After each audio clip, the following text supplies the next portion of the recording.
መዝሙር 27 እግዚአብሔር ብርሃኔና መድኃኒቴ ነው። አንብቡት። የሚያስፈራኝ ማን ነው? እግዚአብሔር የሕይወቴ መታመኛዋ ነው። የሚያስደነግጠኝ ማን ነው? ክፎች አስጨናቂዎችም ጠላቶችም ሥጋዬን ይበሉ ዘንድ በቀረቡ ጊዜ እነርሱ ተሰነካከሉና ወደቁ። ሰራዊት ቢሰፍርብኝ ልቤ አይፈራም። ሰልፍ ቢነሳብኝ በዚህ እተማመናለሁ። እግዚአብሔርን አንዲት ነገር ለመንኩት፣ እርሷንም እሻለሁ፣ በሕይወቴ ዘመን ሁሉ በእግዚአብሔር ቤት እኖር ዘንድ እግዚአብሔርን ደስ የሚያሰኘውንም አይ ዘንድ መቅደሱንም እመለከት ዘንድ ይላል። ቁጥር 4 ላይ ነው። ታስታውሱ እንደሆነ 1-2 ዓመት ይሆናል። ቁጥር 1 ላይ እግዚአብሔር አስተምሮኝ እሱን ተናግሬ ነበር። ብርሃኔና መድኃኒቴ ነው። የሚያስፈራኝ ማን ነው? የሰውን ልጅ ሁለት የሚያስፈሩት ዋና ነገሮች አሉ። አንዱ ሞት ነው። በሽታ የሚያስፈራን ሞት ስላለበት ነው። ሐኪም ጋር ሄደን የሆነ ደምህ ላይ የሆነ ነገር ከተባለ የሚያስፈራን ከጀርባው ሞት ስላለን። አደጋ የሚያስፈራን ገሌ በአውሮፕላን የሚል ዜና ከሰማችሁ የሚያስፈራን ሞት ስላለው። የሰው ልጅ የማያቋርጥ ጠላት ሞት ነው አንዱ። ሌላው ጨለማ ነው። ጨለማ ሲባል ይሄ በአይን መጨለም ብቻ አይደለም። ተስፋ ማጣት፣ ነገን ማየት አለመቻል፣ ምን ሆናለሁ የሚል ተስፋ ማጣት፣ ይሄ አንዱ ነው። እና ባሪያው ግን ምን ይላል? ለሁለቱም እግዚአብሔር መድኃኒቴ ነው ይላል። እግዚአብሔር ብርሃኔና መድኃኒቴ ነው። ለጨለማው ብርሃን ነው፣ ለበሽታው መድኃኒት ነው ይላል። ዛሬ ግን እንድንነጋገር የምወደው ዛሬ የማያልቀው ነገር እግዚአብሔርን ይላል። ቁጥር 4 ላይ አንዲት ነገር ለመንኩት።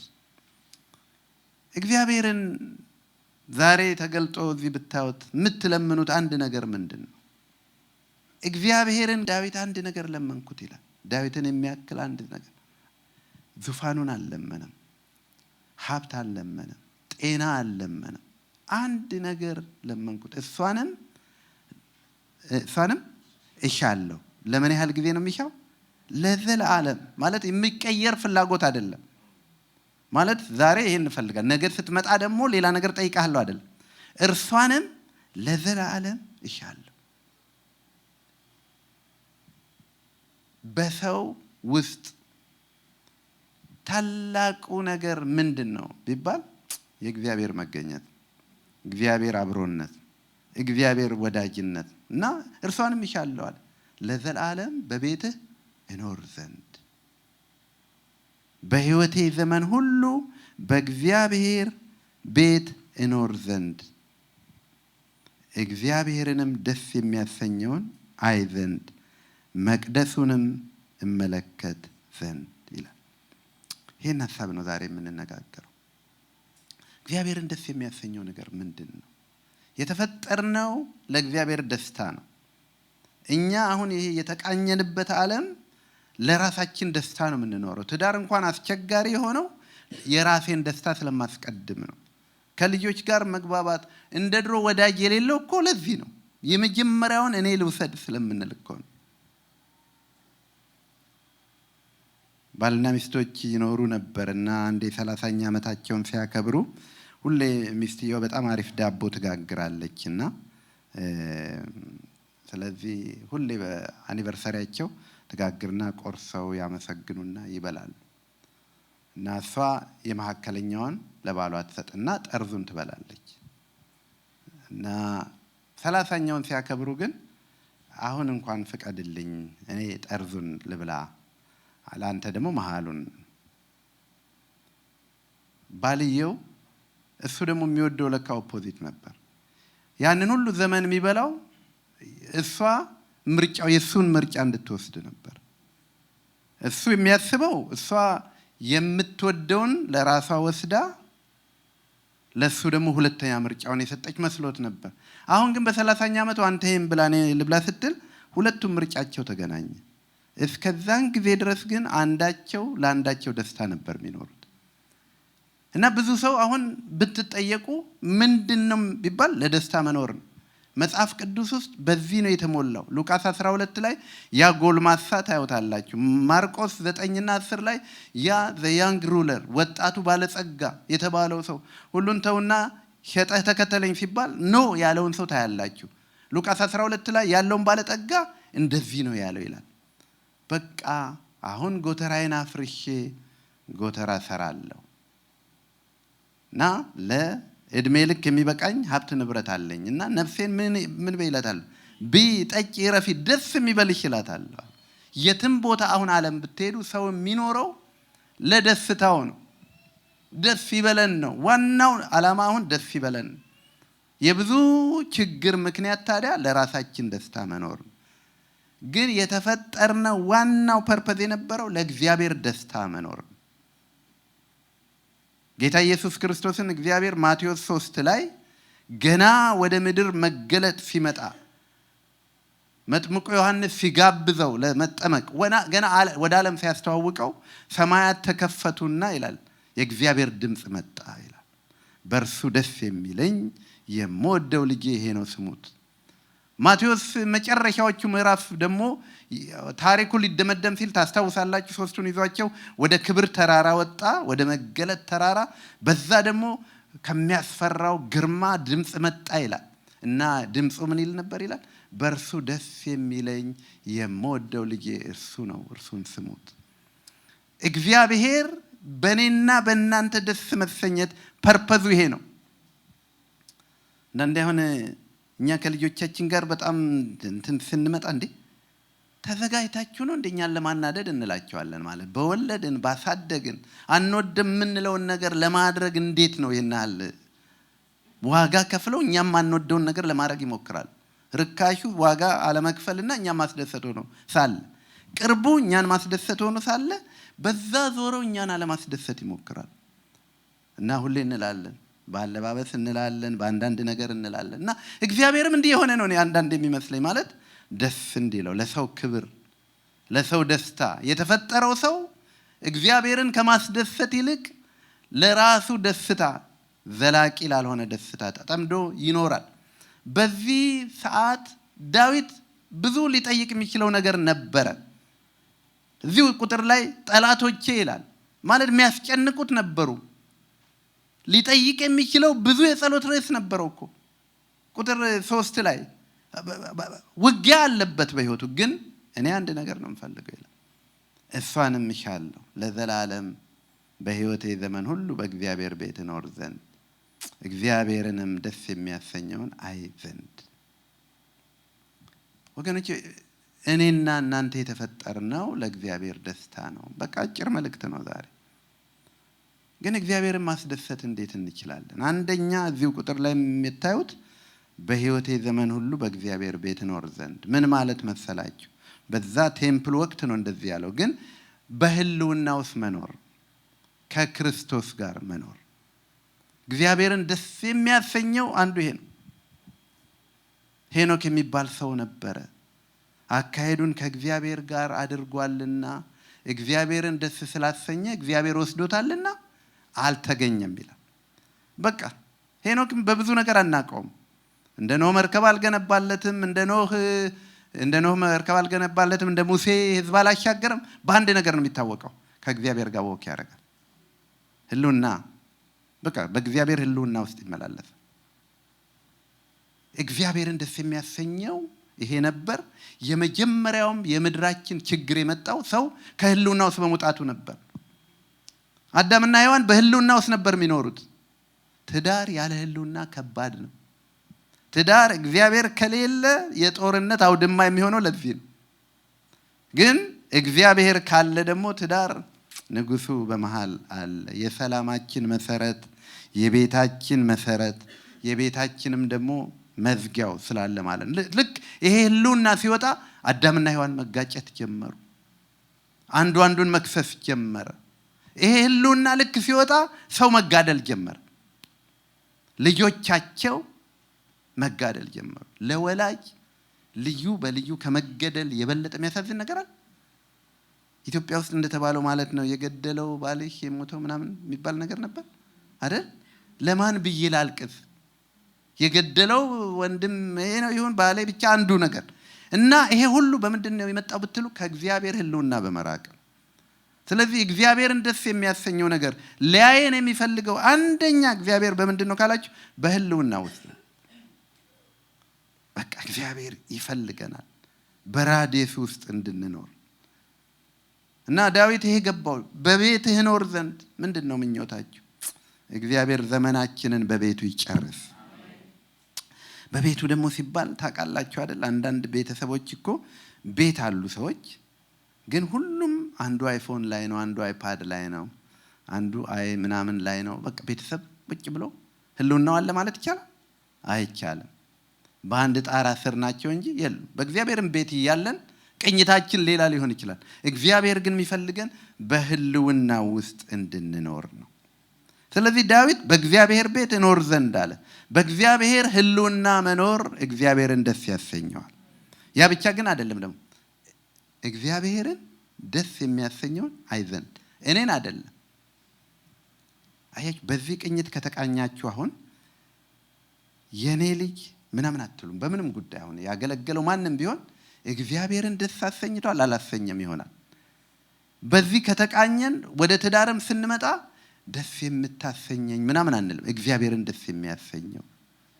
ኢንቨስት ስታደርጉ የኔን ስሜት አትሉም። ስለ ሀገር ስታወሩ አትፈርዱም። ምን ትላላችሁ? እግዚአብሔርን ደስ የሚያሰኘው።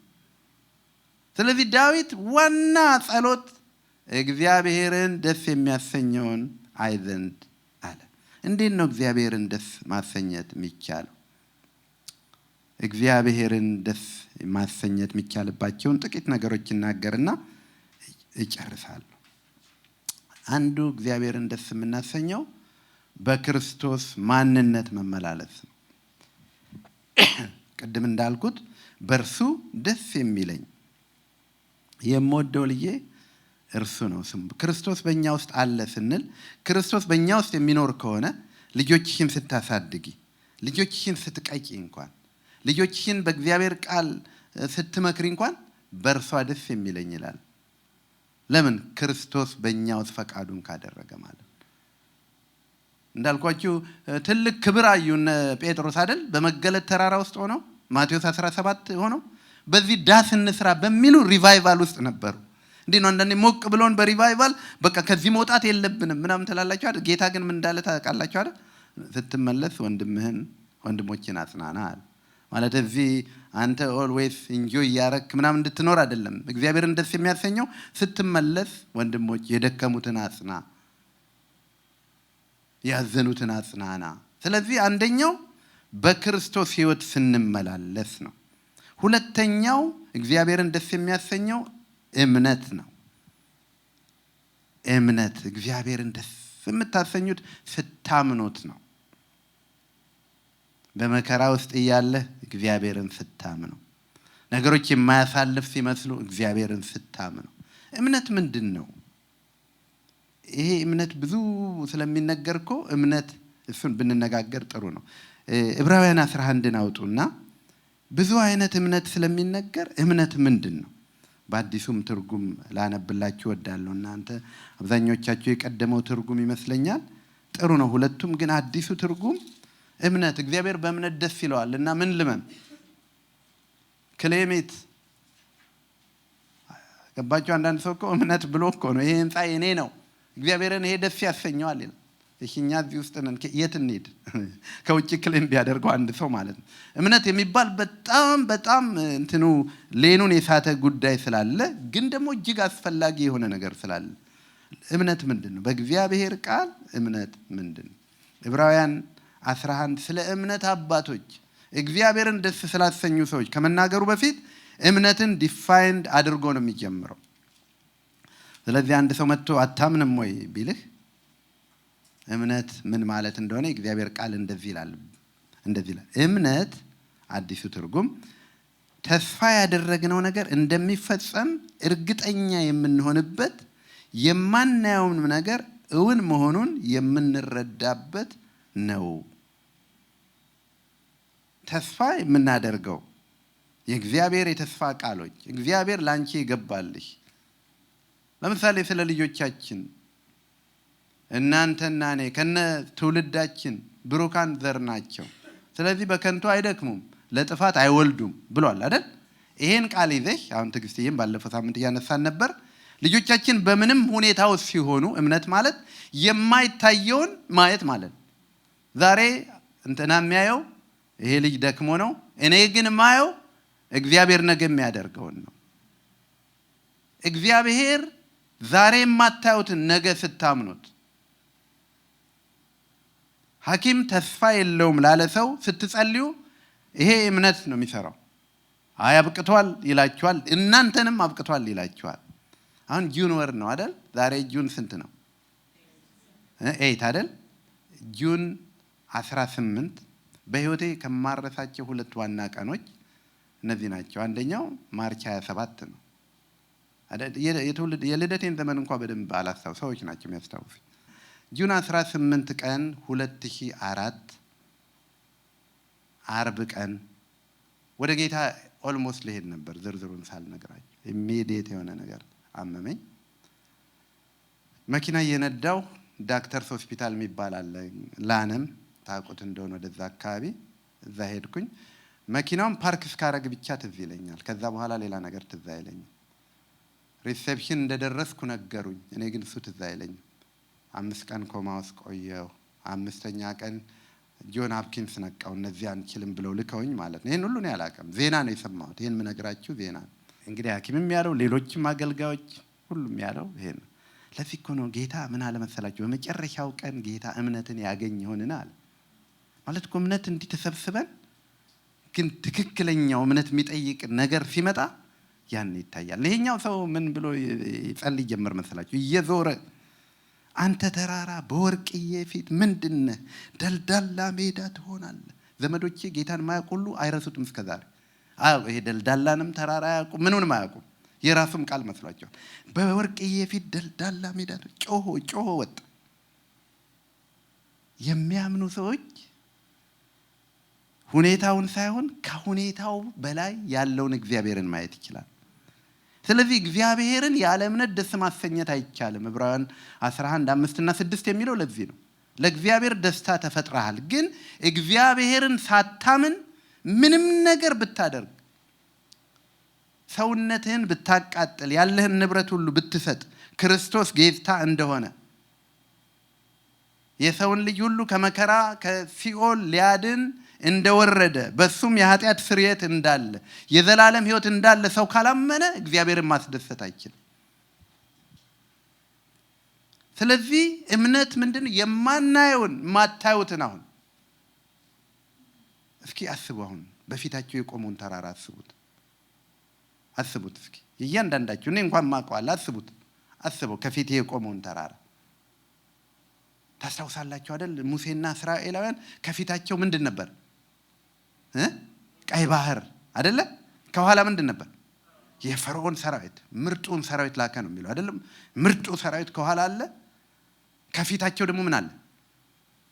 ቀይ ባህር አለ። እግዚአብሔር ግን መጣና ይኸውላችሁ፣ እምነት ማለት እንግዲህ ከዚህም ተከባሃል። ዛሬ የምታያቸውን እነዚህን ግብፃውያን ለዘላለም አታያቸው። በሰው አይን አንተ አልቆልሃል ነው አይደል የሚባለው? ሞተሃል። ሐኪም ስለተናገረ ብቻ እኮ ቁጭ ብለው የቀብር ዝግጅት የሚያዘጋጁ ክርስቲያኖች አሉ።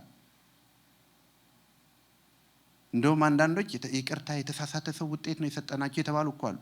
እውነቴን ነው የምላቸው። እኔ የማውቀው ማለት በቃ እንዲህ ተብያለሁ፣ ወይኔ በቃ ቤቴን ላስተካክል። ሐኪም ስላለ እግዚአብሔር ካለ እኮ እሺ። አባቶቻችን እንኳን ሐኪም አይደል እግዚአብሔር ብሎ እንኳን ኖ አለ። ግድግዳውን ተደግፎ ይጸልይ ነበራል። ምን ብሎ? እድሜ ይጨመረልኝ። እና ያለ እምነት እግዚአብሔርን ደስ ማሰኘት አይቻልም። ስለዚህ እግዚአብሔርን ደስ የሚያሰኘውን ለማድረግ የተፈጠረ ክርስቲያን አንደኛ በክርስቶስ መሆኑ፣ በሱ መኖር፣ ሁለተኛ በእምነት ነው እግዚአብሔርን ደስ የምናሰኘው። ሁለተኛ ቆሮንቶስ 4:18 አውጡ እስኪ። እምነት እግዚአብሔርን ደስ የሚያሰኘው ለምን መሰላችሁ? እግዚአብሔርን ማወቃችን የሚገለጠው ቅድም ክርስቲያን እንዳለችው በመከራ ጊዜ ስንሆን ነው። አይቻልም። የተባለ ነገር በመጣ ጊዜ እናንተ ይቻላል ስትሉ 2 ቆሮንቶስ 4:18 እንደዚህ ይላል። ስለዚህ አይናችን የሚያተኩረው በሚታየው ነገር ላይ ሳይሆን በማይታየው ላይ ነው። የሚታየው ጊዜያዊ ነው፣ የማይታየው ግን ዘላለማዊ ነው ይላል። ምን ነው ይሄ የሚናገረው? በመከራ ውስጥ ስታልፉ መከራችሁ ጊዜያዊ ነው። ጊዜያዊውን አትዩ፣ የማይታይ ዘላለማዊ ነገር። እምነት ጊዜያዊውን ሳይሆን ዘላቂውን ነው የሚያየው። አብርሃም ሮሜ 4:17 ላይ ለዚህ ነው አብርሃም የሚያየው የሳራን ማህፀንና የእርሱን የደከመ ሰውነት አይደለም። ለምን? ተስፋ የሰጠው የታመነ እንደሆነ አጥብቆ እየተረዳ። በህይወታችሁ ዘመን ሁሉ እየመነዘራችሁ የምትኖሩት በክርስትና ከረንሲው እምነት ነው። ብር የተወሰነ መንገድ ያስኬዳችኋል። ዘመድ የተወሰነ መንገድ ያስኬዳችኋል። ብዙ ነገሮች የተወሰነ መንገድ ያስኬዳሉ። አንድ ቀን ግን እግዚአብሔር ብቻ የሚያስፈልጋችሁ ሌላው ሰው የማይችለው ነገር ይገለጣል። ያኔ በእኔና በእናንተ የማይቻል እንዲቻል የሚያደርገው እምነት ነው። አሁን እኮ እኛ ስንቱን ረዱን እኮ እዚህ ስናይ የእምነት ውጤት ነው። እና እግዚአብሔርን ደግሞ ምን ደስ ያሰኘዋል? ይሄ እምነት ማለት የሚታየውን አልፈ ስታይ በእውነት እግዚአብሔር ደስ ይሰኛል። እግዚአብሔርን ደስ የሚያሰኘውን እመለከት ዘንድ። ስለዚህ እግዚአብሔርን በምንድን ነው ደስ የምናሰኘው? በእምነት። እምነት በማን? ብዙ ጊዜ አሁን ይሄ እምነት እንዳልኳችሁ እየተዛባ ስለመጣ አሁን በራስ ተማመን የሚባል ነገር አለ። Are you not proud of me? ሄሮን ብዙ ጊዜ የምትለው ይሄንን። ዛሬ ራሱ አንድ ሪፖርት እየነገረችን እስከዛሬ አልተናገርኩም ራሴ ሻክዶኛል አለች። የሆነ የትምህርት ውጤት አግኝታ በጣም እየሳቅን ነው የመጣ ነው። አቢም ነበረችና I am shocked እስካሁን ግን can you imagine እያለች። ከዛ ስኬት ከነገሯችሁ ልጆቻችሁ ቀጥለው የሚሉት አንድ ነገር አለ። Are you not proud of me? ይሄ በቃ የተለመደ ነው። እና በዓለም ደግሞ ትላልቆቹ ምንድነው የሚሉት መሰለህ? በራስ ታመን። በራስ የምትታመነው ነገር ረጅም እንደማያስኬድህ ለመረዳት ብዙ አይፈጅም። ለዚህ ነው የሚመካ ቢኖር በእግዚአብሔር ይመካ፣ ጠቢብ በጥበቡ አይመካ፣ ኃያልም በኃይሉ አይመካ፣ ባለጠጋም በባለጠግነቱ አይመካ። ነገር ግን ፍርድንና ምሕረት የማደርግ እኔ እንደሆንኩ በማወቁ በዚህ ይመካ። እግዚአብሔር ሁሉ ጊዜ እምነታችንን ከርሱ ጋር ስናደርግ እግዚአብሔር ደስ ይለዋል። ጴጥሮስ እኮ የተማረው ቅድም የተማረው ትምህርት አንዱ መጨረሻ ላይ የተማረው መሰላችሁ? በራሱ ተመክቶ አይ ላቭ ዩ እኮ አይ ላቭ ዩ እንኳን ማለት አትችልም። ዶክተር ፍሪሽ እኔ እስከዘላለም በቃ ካንተ ጋር ነኝ ለማለት እንኳን አቅም የለኝም። ጴጥሮስ እኮ ያላወቀው የነገውን ችግር እኮ ነው፣ የነገውን ማንነቱን። በነገስታት ፊት እኮ አይደለም፣ በገራፊዎች ፊት እኮ አይደለም የካደው። አባቶቻችን እኮ በገራፊዎች ፊት ጸንተው ቆመዋል እየተገረፉ እኮ። እነ ተስፋዬ ጋቢሶ ምናምን ግን የተመኩት በራሳቸው ስላልነበረ። እንደውም ሰሞኑን አንድ በመከራ ውስጥ ያለፈው ወንድም ሲነግረን ነበርና እስር ቤት ሆነው በዛ አስከፊው ዘመን እና አንዱ በቃ እየተንቀጠቀጠ ያለቅሳል። በቃ በተራ ነው የሚገረፉትና ከክርስቲያኖች ውስጥ አንዱ ጮክ ብሎ ገሰጸው። አንተ ቢያንስ ወንድ አይደለህም እንደህና ያህል ምን ያስፈራሃል ምናምን አለው። ከዛ ያ ሰው ምን አላሉ? አንተ በኢየሱስህ ትችለዋለህ፣ እኔ በማን አቅሜ እችለዋለሁ አለው። ቢገርማችሁ እዛው እስር ቤት በግርፋት ሞታሉ ያኛው ሰው። እነዚህ ግን የተገረፉ ሰዎች በክርስቶስ አልፈው እንደገና የክርስቶስን ጌትነት መመስከር ይቻላል። እግዚአብሔርን ደስ የሚያሰኘው በእምነት ነው። ለምሳሌ አንዲት ሴት ልጅ እኔ መልኬ በጣም ጥሩ ነው ይሄን አላገባም ስትል አይቻለሁ ብዙ ጊዜ። አንዳንድ ሰዎች ወንዶች ሆነው እንደዚህ ቢኤ ከሌላት ውጭ አላገባም ያሉ ገጥሞኛል። ብዙ ሰዎች ራሳቸውን አይተው መሰረታቸው የራሳቸውን ደረጃ አድርገው በሚፈርዱበት ሁሉ እግዚአብሔር ደስ አይሰኝም። የሚታመን በማን ይታመን? በእግዚአብሔር ይታመን። ዳዊትን እግዚአብሔር እንደ ልቤ ያለው አንዱ ለዚህ ነው። የጦር ጀነራል ነው ዳዊት። የታወቀ የጦር ጀነራል ነው ታውቃላችሁ አይደል? አሁን እንበል እንደው አንድ ዘማሪ አሉ የተባረኩና ነይና ይሄን መዝሙር ዘምር ሲባል ሮጠው ይወጣሉ። እግዚአብሔር ይባርካቸው። ምንም አይደለም አይደል? ምክንያቱም ዘምረውታል ብዙ ዓመት። ዳዊት ብዙ ዓመት ተዋግቷል። ያውቃል። ታውቃላችሁ ግን ትንሽ ጦርነት እንኳን ሲመጣ ምን ይላል? ጌታዬ ልውጣነ ፈቃድ ምን ማለት እኮ መሰላችሁ?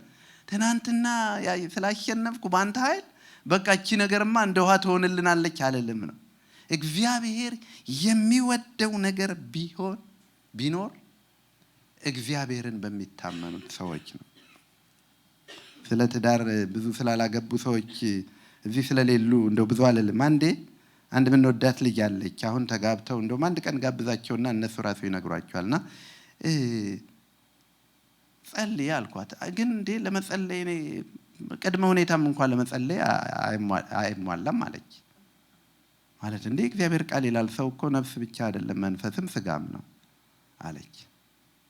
አያችሁ አንዳንዴ ምን ያህል የምንወደውን ነገር ለማድረግ ራሳችንን በመንፈሳዊ ሚዛን አለ በመንፈሳዊ ፍተሻው ስታልፊ ማለት ነውና በኋላ ግን የእግዚአብሔር ፈቃድ የከበረ እንደሆነ ተረታ። ዛሬ ወልደው በጣም ጌታን ያገለገሉ ይኖራሉና እግዚአብሔርን ሰው በምኑም ሲታመን ደስ አይለው። ናቡከደነፆርንም እኮ ክንዴ ይሄን ሰርታለች ሲል እኮ ከሰው ውስጥ እኔ ከበዛ ምህረት ይደረግልኝ እኔ 3 ኪሎ ሜትር በ30 ደቂቃ ሮጬ እመጣለሁ አንድ ሰው ካላችሁ ምህረት ይብዛል። ትናንት አድርገህ ሊሆን ይችላል። ጌታ ቢፈቅድና ብንኖር በሉ የተባለው እኮ ለዚህ ነው። ታቅዳላችሁ ጥሩ ነው፣ ግን ጌታ ቢፈቅድና ብንኖር በሉ የተባለው እኮ እምነታችሁ በእግዚአብሔር ላይ ይሁን ነው። ስለዚህ እምነት በራስ የሆነ እምነት አይደለም። በዚህ ዘመን እንደምንሰማው ማለት እንደ ቃሉ በሆነ እግዚአብሔር በሚችለው ነገር ላይ ማለት ነው። ስለዚህ እምነት ምን ይፈልጋል መሰላችሁ? የቃል ወይ የእግዚአብሔር ተስፋ መያዣ ይጠይቃል። አንድ ሰው በመካከላችን እሺ እግዚአብሔር ተናግሮኛል ጨረቃ ላይ ትወጣለህ ብሎኛል ቢላችሁ ምን ትላላችሁ? መጨረሻው ማለት ምትሉ ልጃችሁን ቢላችሁ ማስረጃ ነው ምትሉ። በህልሜ ካለ ከእግዚአብሔር ላይ ሆነ ይችላል ነው ምትሉት። በቃሉ ማስደገፊያ ሲኖር መንፈስ ቅዱስም ተናግሮ አሁን እኮ ብዙ ነገር እኮ ጥፋት የመጣው ለዚህ ነው። እያንዳንዱ ተነስቶ እግዚአብሔር በመንፈሱ ትናንትና ሌሊት እንዲህ ብሎኛል ስለሚል ነው። እና አንዱ ባለፈው ሲጸለይ ሊጸልይልኝ ብሎ በቃ ከዛም እንትን ማለት ነው ወደ ቤት አሁን እየገባሁ ነው አለው። ግባ የእግዚአብሔር ሰው ምናምን እያለና በቃ ሳሎንህን አየሁት ምናምን ወደ መኝታ ቤት ገባሁ። 2 ልጆች እየተጫወቱ ነው አልጋ ላይ ስለው የእግዚአብሔር ሰው ልጅ የለንም ከዛ ወጣ የኛ ቤት አይደለም ማለት። የሆነ ሰው የሆነ ነገር ሲላችሁ ማስረጃው ምንድነው ነው? የእግዚአብሔር እምነት የሚመሰረተው በቃሉ ላይ ስለሆነ ማለት ነው። እና እምነታችሁን ምጥሉት የሆነ መስቀያ ቢኖር የእግዚአብሔር ቃል ነው። ኮቴን እዚህ እሰቅላለሁ እኔ መስቀያው ካለ ማለት ነው። ይሄን ኮተን አውልቄ ግን እዚያውን ባረከው ይወድቃል። የእግዚአብሔር ቃል ላይ ያልተመሰረተ እምነት አይደለም። ሴጣንም ሰዎችን የሚያጭበረብርበት መንገድ ነው። ብዙ ሰዎች ታውቃላችሁ 40 ቀን ነው እስካሁን ጾም ጸሎት የተደረገው አይደል? እኔ 50 ቀን አደርጋለሁ ብለው ወደ ጌታ ሄዱ እንዳሉ ታውቃላችሁ። እምነት እንኳን ዲሲቭ አድርጎ ሰውን ከህይወት ላይ ያጠፋ ስለሚችል ማለት ነው። አንዲት ልጅ አንዴ ብዙ ሰዎች ፌርማታ ላይ ይጠብቃሉ እና ባሱ በፌርማታው ሰዓት አልመጣም። ከዛ ሰዎች እየተንጠባጠቡ መሄድ ጀመሩ። እሷ ግን ቆየች።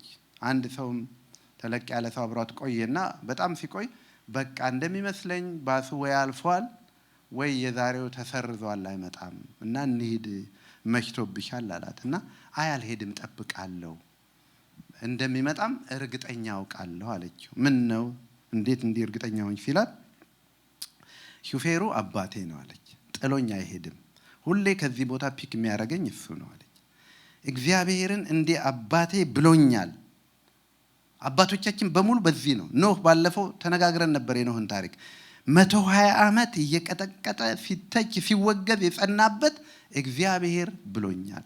እግዚአብሔር አንድ ጊዜ ተናገረ እኔም እርሱን ሰማው ኃይሌ ማን ነው? የእግዚአብሔር። የማይቻለውን ነገር ማድረግ የሚችል ማን ነው? እግዚአብሔር። ስለዚህ ይሄንን ስትሉ እግዚአብሔር በቃ ባንተ ደስ ይሰኛል፣ ያምነኛል ይላል። እግዚአብሔር በእምነት ደስ ይሰኛል። በገንዘብ፣ በወጣትነት፣ በዘር፣ ሌላው ቀርቶ በመንፈሳዊ ልምምዳችን እንኳን መመካት አይገባን። በእውነት እግዚአብሔር ይርዳን። ማለት አሁን እግዚአብሔር ሀምብል ያርገን። ማለት በቃ ይሄንን ቃል አንደበታችን እንኳን የሚናገረው ከክርስቶስ ምሕረት የተነሳ ነው። እዚህ ቤት አሁን ስንት አይኖች ይኖሩ ይሆን? ምናልባት እንግዲህ በዛ ያሉ አይኖች አሉ። አንድ አይን እንኳን ያስደነግጣል እኮ አይደለ? ምኞት ጸጋ ካልበዛ በእግዚአብሔር ምሕረት ነው የምናረገው። የምታረጉትን ሁሉ ስታረጉ መኪና ገብታችሁ ትነዳላችሁ አይደል? መጣው 5 ደቂቃ ጠብቀ አትበሉ። በእግዚአብሔር ምሕረት ታመኑ። በራሳችሁ ጥበብና ማስተዋል አትደገፉ። እግዚአብሔር ኤርምያስ ቅድም ያልኳችሁ 9:23-24 ላይ እንዲህ ይላል፣ ጠቢብ በጥበቡ አይመካ። በዚህ ዘመን አሁን ብዙ ሰው ጠቢብ ነን ብለው ነው። ኃያል በኃይሉ አይመካ። ትላልቅ አገሮች እኮ ተዋርደው የሚወጡት ትላልቅ ጀነራሎች እኮ የተማረኩት በዚህ እኮ። ኃያል በኃይሉ አይመካ። ባለጠጋም በባለጠግነቱ አይመካ። ገንዘብ ካለ በሰማይ መንገድ አለ አይደለም። የሚመካ ግን ይላል እኔ ምሕረትና ቸርነት ማድረጌን በማወቁ ይመካ። ሌላ መዝሙር 147:10 ላይ እግዚአብሔር የፈረስን ኃይል አይወድም፣ በሰውም ጭን አይደሰትም። ምን እንደማለት መሰላችሁ? እግዚአብሔር በጄት አይደሰትም፣ በድሮን አይታመንም። ነገር ግን በሚፈሩትና በምህረቱ በሚታመኑት ይደሰታል። እግዚአብሔር ስናምነው ደስ ይለዋል። በቃ እግዚአብሔር ለዚህ ነው እንዳልኳችሁ ጌታ ኢየሱስ ክርስቶስ አንዱ በሚያምኑት ደስ ሊሰኝ ቅድም እንደዘመርነው ይመጣል ብለናል አይደል? አንዱ ግን መጽሐፍ ቅዱስ የሚለው በሚያምኑት ደስ ሊሰኝ ሲመጣ ይላል። ፐርሰኪዩሽን፣ ብዙ ስደት፣ እየተገረፉ ጌታ ይመጣል ያሉትን ሰዎች ለማየት ይመጣል። እና እግዚአብሔር ስታምኑት በቃ ደስ ይለዋል። እግዚአብሔር ስሙ የተባረከ ይሁን። ስለዚህ እንመነው። እግዚአብሔር ደስ ይሰኛል። እግዚአብሔርን አመስግኑ። መዝሙር መልካም ነው፣ ለአምላካችን ምስጋና ያማረ ነው። እግዚአብሔር ኢየሩሳሌምን ይሰራል፣ ከእስራኤልም የተበተኑትን ይሰበስባል፣ ልባቸው የቆሰሉትን ይፈውሳል። ይሄ የተባለው እስራኤል ኢየሩሳሌም ሳትገነባ ፈርሳ እያለ፣ እግዚአብሔር ግን በዚህ ደስ ይለው ነበር። ለዚህ ነው በኢያሱና በካሌብም፣ ዛሬ በዚህ ነው የምጨርሰው፣ ብዙ አላቆያችሁም እና በጣም ይሞቅ ስለነበረ ማለት ነው። እና አሁን ያልኩላችሁን ብቻ ሊጨርስላችሁና እግዚአብሔርን አመስግኑ። መዝሙር መልካም ነው፣ ለአምላካችን ምስጋና ያማረ ነው። እግዚአብሔር ኢየሩሳሌምን ይሰራል፣ ከእስራኤል የተበተኑትን ይሰበስባል፣ ልባቸው የቆሰሉትን ይፈውሳል፣ ሕመማቸውንም ይጠግናል። የከዋክብትን ብዛት ይቆጥራል፣ ሁሉን በየስማቸው ይጠራቸዋል። ጌታችን ታላቅ ነው፣ ኃይሉም ታላቅ ነው፣ ለጥበቡ ቁጥር የለውም። እግዚአብሔር የዋሃንን ያነሳል፣ ኃጢአተኞችን ግን እስከ ምድር ድረስ ያዋርዳል። ለእግዚአብሔር በምስጋና ዘምሩ፣ ለአምላካችን በመሰንቆ ዘምሩ። ሰማዩን በደመናት ይሸፍናል፣ ለምድርም ዝናብን ያዘጋጃል። ሳርን በተራሮች ላይ ያበቅላል፣ ለምለሙን ለሰው ልጆች ጥቅም፣ ለሚጠሩት ለቁራዎች ጫጩቶች፣ ለእንስሶችም ምግባቸውን ይሰጣል። የፈረስን ኃይል አይወድም፣ በሰው ጭን አይደሰትም። እግዚአብሔር በሚፈሩት በምሕረቱ በሚታመኑም ይደሰታል። እንዴት የታጨቀ እንደሆነ ታያላችሁ። እግዚአብሔር የሚወደው በመታመናችን ነው፣ በመንፈሳዊ ልምዳችንም አይደለም። ደስ ያሰኙትም አባቶቻችን በዚሁ ነው። ሞትን ሳያይ የተወሰዱ እግዚአብሔርን ደስ ያሰኙ፣ ከእሳት ጉድጓድ ከአንበሳ ጉድጓድ የወጡት በሙሉ በምንድን ነው ተብሏል? በእምነት ደስ ያሰኙታል ይላል። ከ10 ነጥብ ይሄ ሁለተኛው ነው። ሶስተኛውን ጥቂት ብዬ ልናገር። ቆሙና ጥቂት ብዬ እናገራለሁ። እግዚአብሔር ራሳችንን ስንሰጠው ደስ ይሰኛል። ብዙ ቦታ ነው በቃ በእግዚአብሔር ርህራሄ እለምናችኋለሁ አለ ጳውሎስ። ራሳችሁን ያውና ቅዱስ መስዋዕት አድርጋችሁ ታቀርቡ ዘንድ በእግዚአብሔር ርህራሄ እለምናችኋለሁ። ራሳችሁን ያውና ቅዱስ እግዚአብሔርን ደስ የሚያሰኝ አይደል? ሁለንተናችን ሰው እግዚአብሔርን ደስ ሲያሰኝ የተዘረዘሩ ብዙ በረከቶች አሉ። አንደኛ ፈውስ አለ፣ ምርኮ ይበዛል፣ ከጠላቶቹ ጋር እንኳን ሰላምን ይሰጠዋል። ግን መጀመሪያ ራሳችሁን ለእግዚአብሔር ደስ የሚያሰኝ ለእግዚአብሔር ደስ የሚያሰኙ ሰዎች እነማን ነበሩ? ሐዋርያቱ ታስታውሱ እንደሆነ ከዚህ በኋላ በዚህ ስም እንዳትናገሩ ኖ እኛ ሰውን ደስ ለማሰኘት ሳይሆን እግዚአብሔርን ደስ ለማሰኘት። ግቡ ይሄ ነበረ። እግዚአብሔርን ደስ ማሰኘት ወይስ ሰውን ደስ ማሰኘት? እግዚአብሔርን ደስ የሚያሰኝ ራሳችሁን ሕያውና ቅዱስ መስዋዕት አድርጋችሁ አቅርቡ። እንዴት አድርገን ነው? እግዚአብሔር ይሄ ነው በቃ የክርስትና ሕይወት። ይሄን ተምረን ብልቶቻችሁ ሁሉ ለእግዚአብሔር ተቀድሰው ደስ የሚያሰኙ መስዋዕት ይሁኑ። እግዚአብሔር በዚህ ይርዳን።